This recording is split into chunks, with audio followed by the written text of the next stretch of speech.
All down. All silent. Going.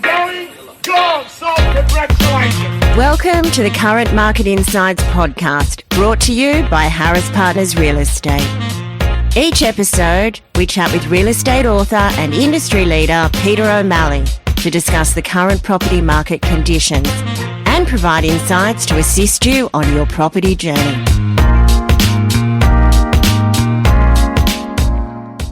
Hello and welcome to another edition of Current Market Insights. I'm your host, Ciaran O'Brien, and with me is Mr. Peter O'Malley. Peter, hello. Hi, Ciaran, great to see you. Great to see you again, Pete.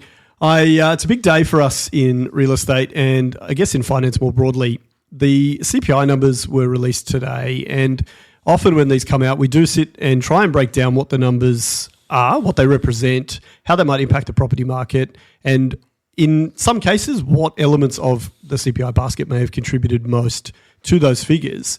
Given that we expected last time we spoke and the time before that the CPI numbers may not be in our favour, I thought it might be a good idea tonight for you to take our listeners through what the latest figures are, what you think they represent in terms of the economy more broadly, but in specifics, what they represent for the property market, and then we can talk a little bit about what the market's actually doing and where we might go from here.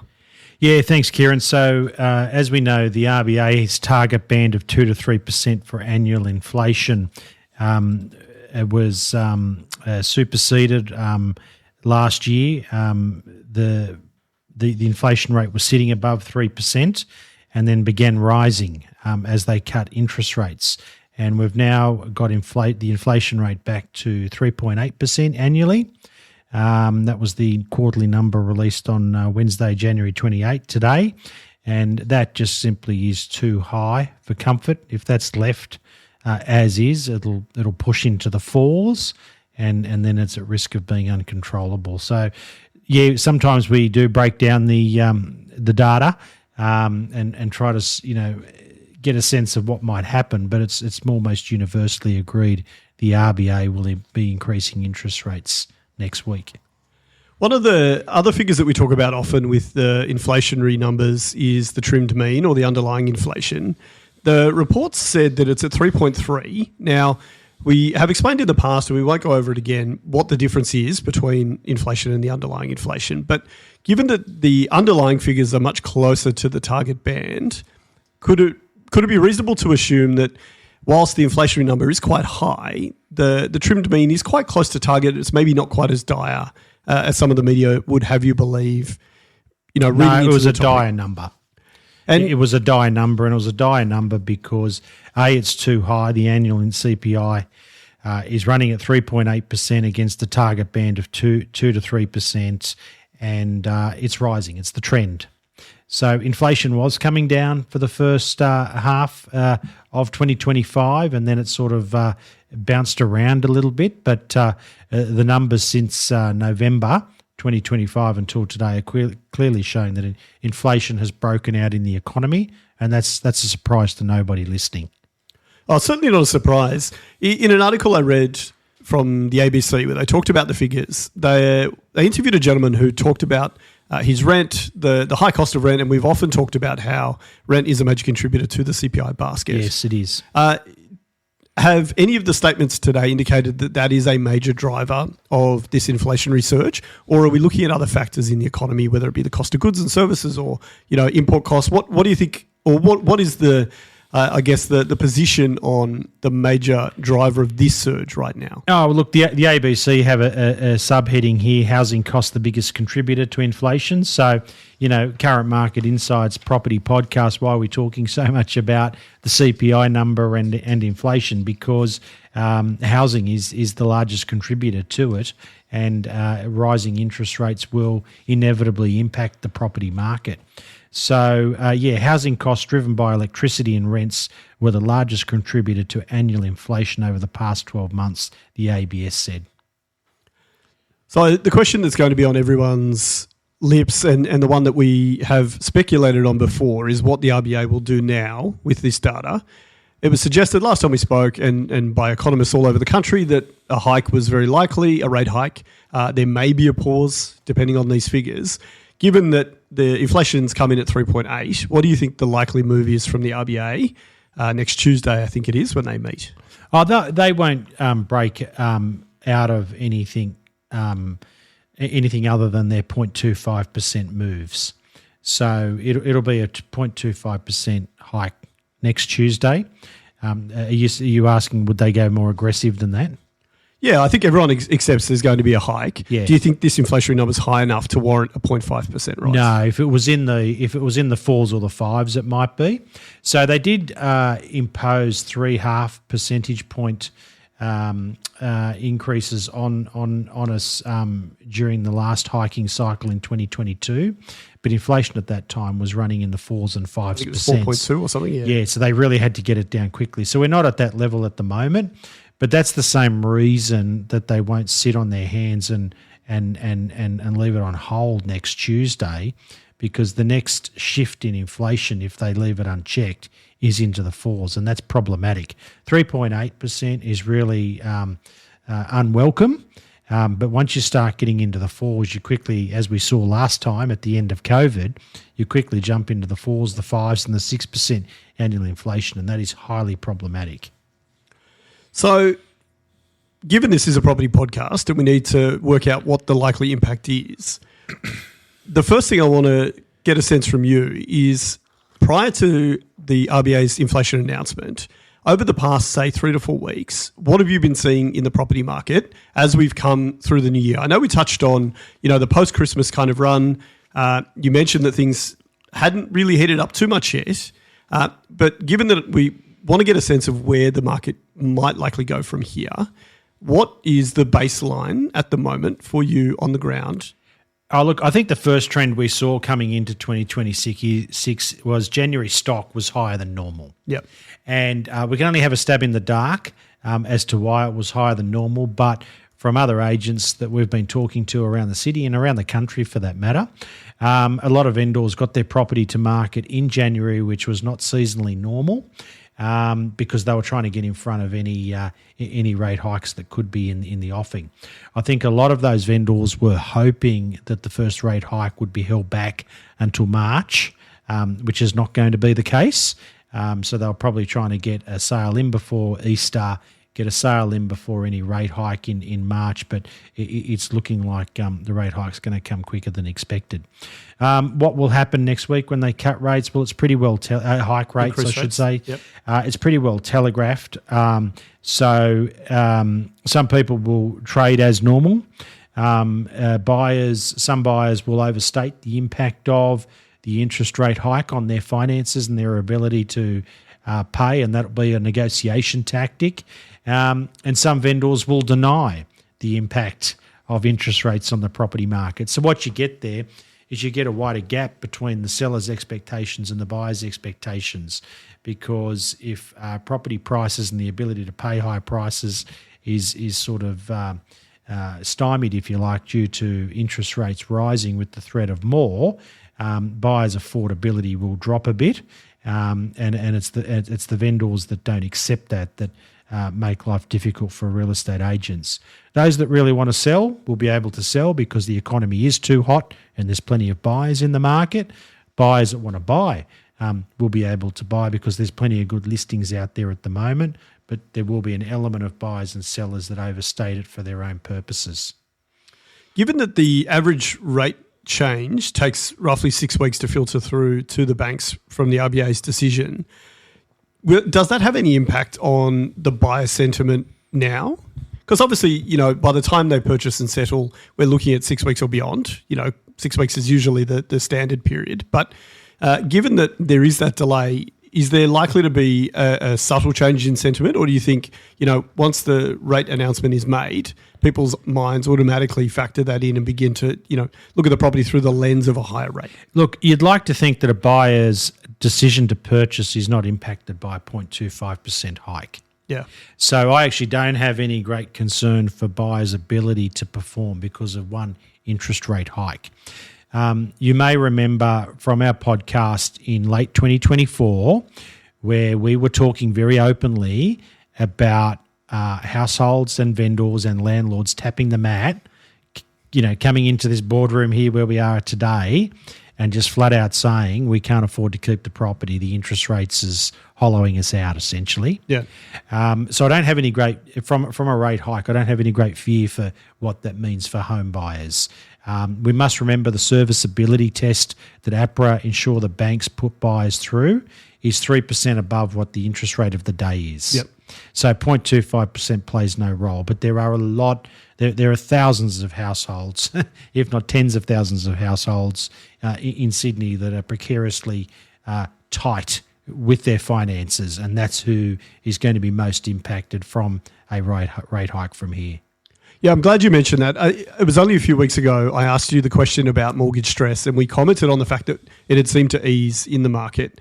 But we always reflect on the fact that a rate hold is often similar to a rise for many people. And now we have a rise in real terms, almost 100% locked in. You never say guaranteed, but, almost 100% locked in for next week.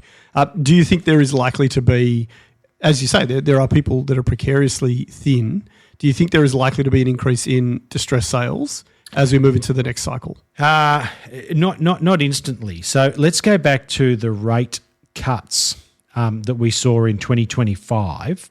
Again, we were saying on this podcast that what was happening with the rate cuts last year is the RBA would cut, there'd be a relief rally for 4 or 5 weeks, and then that activity in the market would wash off like nothing happened. Now, the first 2 rate cuts last year were superseded by events. So you might remember they cut rates, but then there was the cyclone up in Queensland, and then Trump went crazy with his first round of tariffs that spooked the market, and people said, who cares about a 0.25% rate cut when Donald Trump, the newly elected president, who's just been sworn in, is behaving like this. We got through all of that, and we got everything stabilised again, and then they cut rates in May after the federal election, of course. And again, that washed off after a couple of weeks because it was superseded by events. So what I'm saying here is I would encourage people to see this forthcoming rate hike and its impact on the property market through 2 lenses. The first is sentiment. There will be negative sentiment that pervades for a week or 2, and then we get on with life and people don't think about it. So there'll be a sentiment hit. The question you've asked about is, are households going to be impacted to the degree that we start seeing some distress selling again? I hope not, but that's more of a structural thing. You don't sell a house because you get spooked by a 1.25% rate hike, but you do sell a property because you're structurally compromised financially and you've got to reluctantly let it go. And that will take time to feed through the system, and it'll probably take more than 1 rate hike. No, very, very fair point. My final question on this topic then, Peter, and I've been asking you this plenty of times since October 1st, but given that the first homeowner scheme has now been in effect for a little while, we have talked about just last week how it's had quite a strong impact on the vendors' bottom line. It's been quite productive for the vendors. Do you think that given this inflationary period, is obviously looking at the inflation period for the year, not just the last quarter, but do you think that scheme has had any impact on pushing the housing price? I know they mentioned housing, but is it big enough at that end of the market to really nudge the dial? Look, in Balmain, it's very hard to make a call on that because we don't sell too much of that product. And late last year, we were selling inner city apartments, and that's a really soft market. As we said in our Talking Property segment with Louis Christopher, the inner city apartment market's not particularly strong. Whereas then we were selling apartments in suburbs like Ashfield, Dulwich Hill, Forest Lodge that are going absolutely crazy. And they were driven by first home buyers. I don't wish to racially profile, but I did speak to a real estate agent in regional New South Wales yesterday, and I said, he basically can't get enough stock to sell. And this is a town where I have spoken to this agent on and off over the years about his market and what he's seeing. And there's many times where it's been flat as. And in January, he was telling me he'd listed 2 properties but sold 8. Yeah, wow. In January. Yeah. In not a coastal town that's holiday makers. We're talking, not too far from Canberra, run of the mill. And I was like, is it the first home buyers doing it? And he said, no, it's the immigration. He said lots of Nepalese and Indians are now in the community.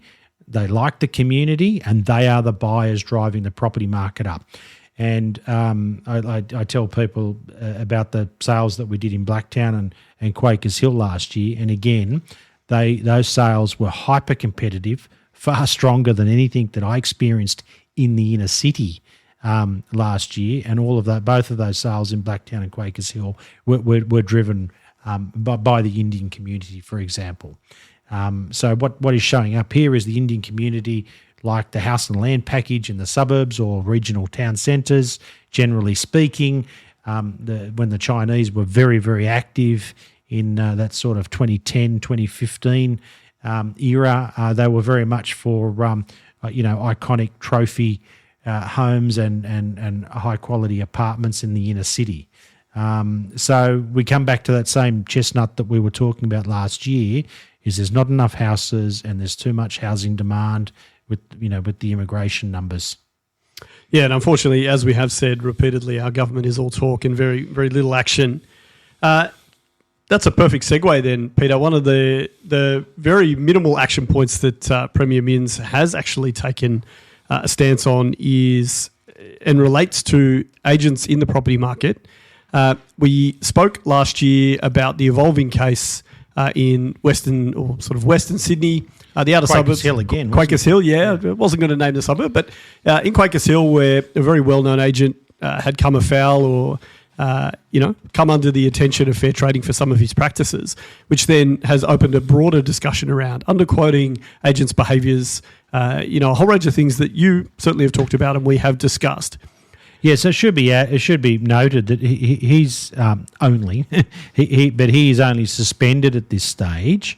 Where before Christmas, I found this really interesting, if not alarming. But there was a real estate agent on the North Shore that was struck off for 5 years for not disclosing defects in the strata. Yeah.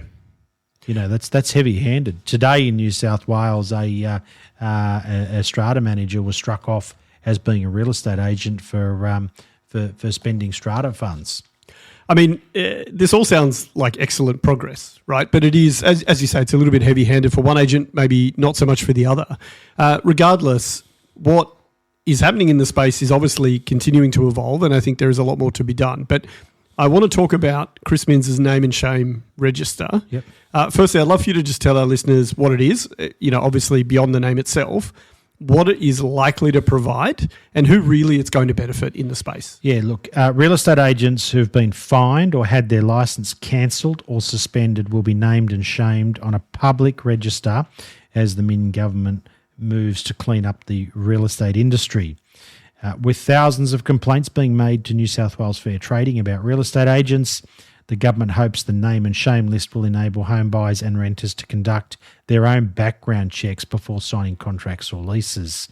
The register will identify real estate agents and strata managers who commit serious statutory breaches, including pricing misconduct, falsified documentation, fee misuse, safety and insurance failures, undisclosed conflicts, withholding information, and obstruction of regulatory efforts.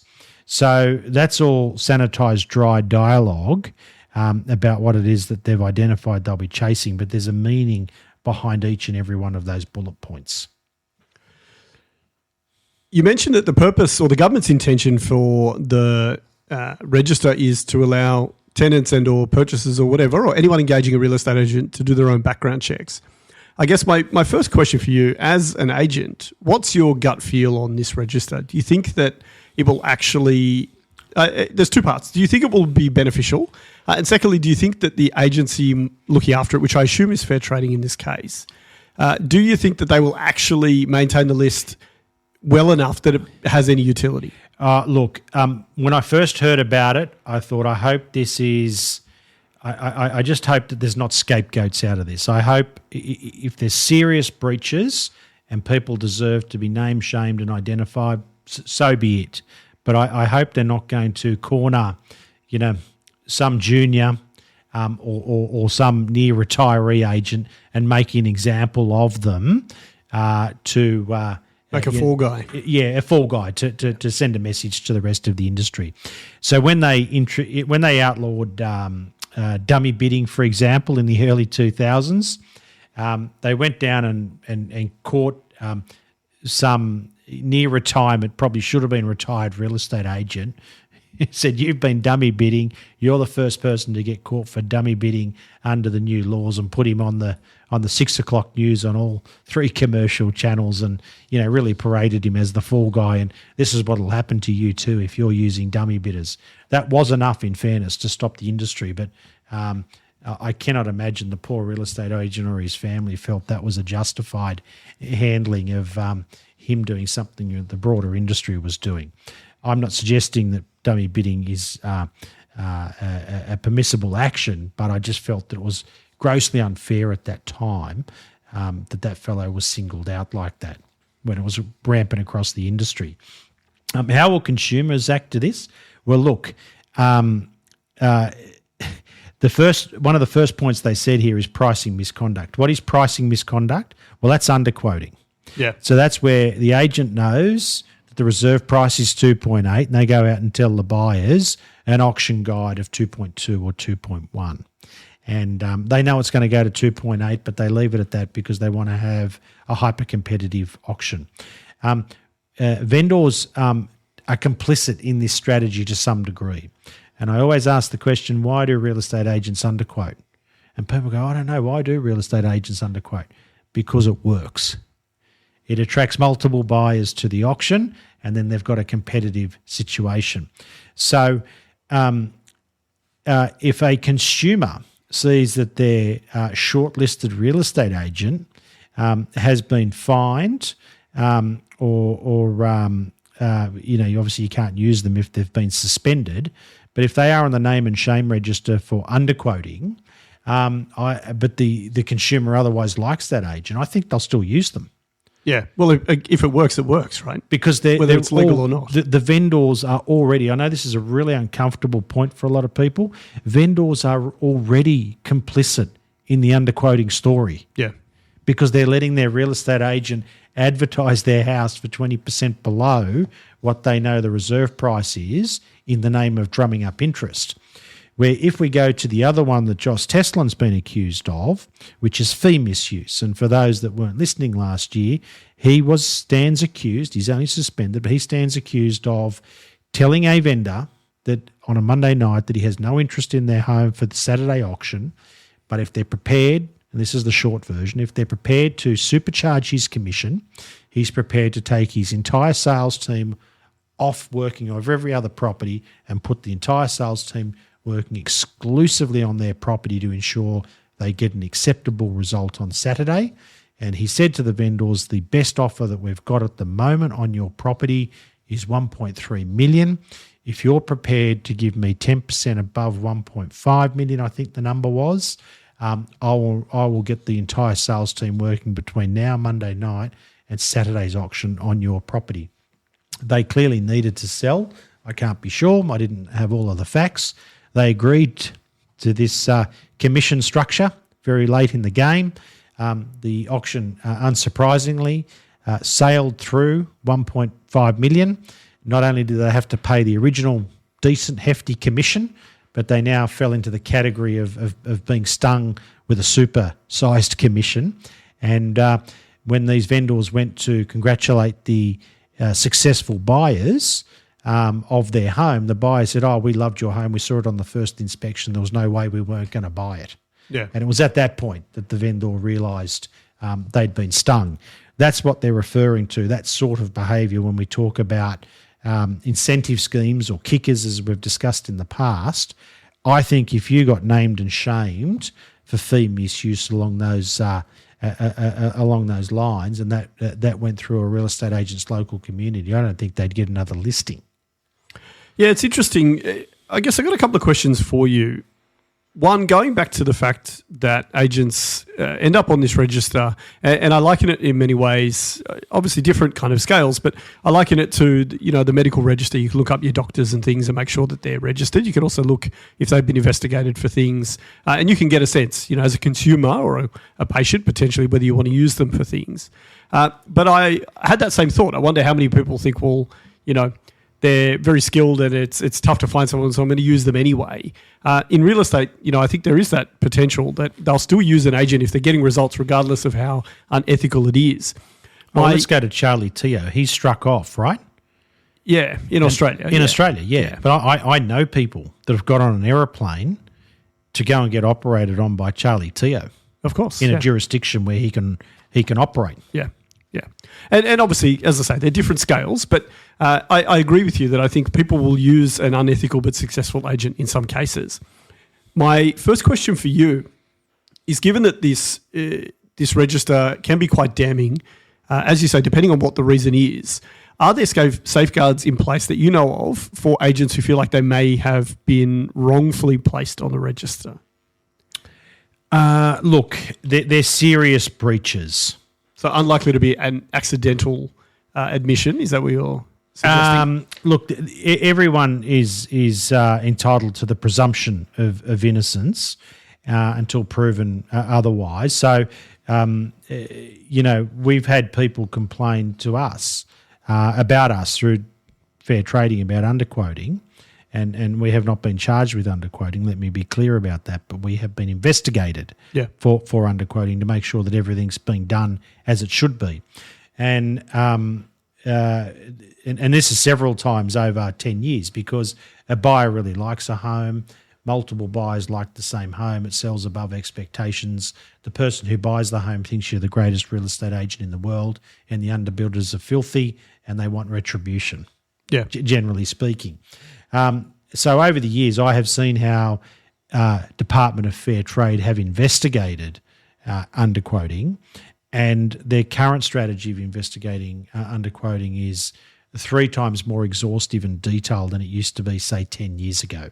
Yeah. 10 years ago, someone would ring up and ask a few questions and nearly take your side, if I can say that, to sort of, get this pesky consumer on their way because there's nothing to see here. And at that stage, Department of Fair Trade didn't really have a capacity to enforce a penalty of any note, where we haven't had a investigation of a file for 12 months. But when we did 12 months ago, there was a lot of work, a lot of paperwork that they were asking for. They were really doing an X-ray on the situation. They reserved the right to inspect the office and physically inspect the file if they choose to. And I said to the team, I wouldn't want to get too many of these, not because I'm worried about the way we're behaving. It's the work involved. Yeah. It's compliance, on steroids.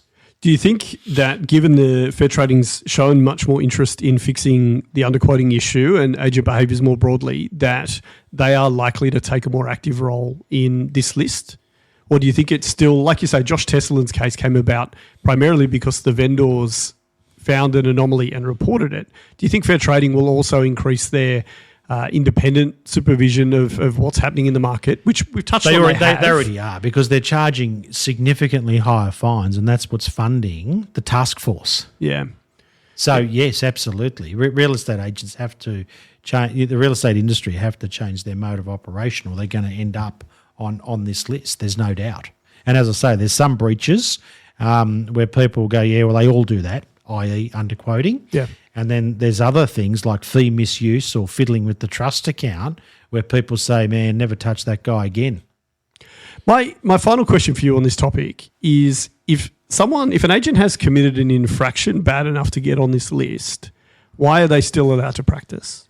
Why is the default not they lose their registration, they lose the ability to be an agent because of some major infraction, and then they go on the list? Well, they are. Let's go back to the opening line on the article.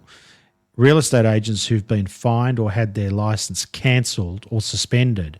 As I said today, the strata manager who took $2 million for their own personal enjoyment and benefit, they've been scratched.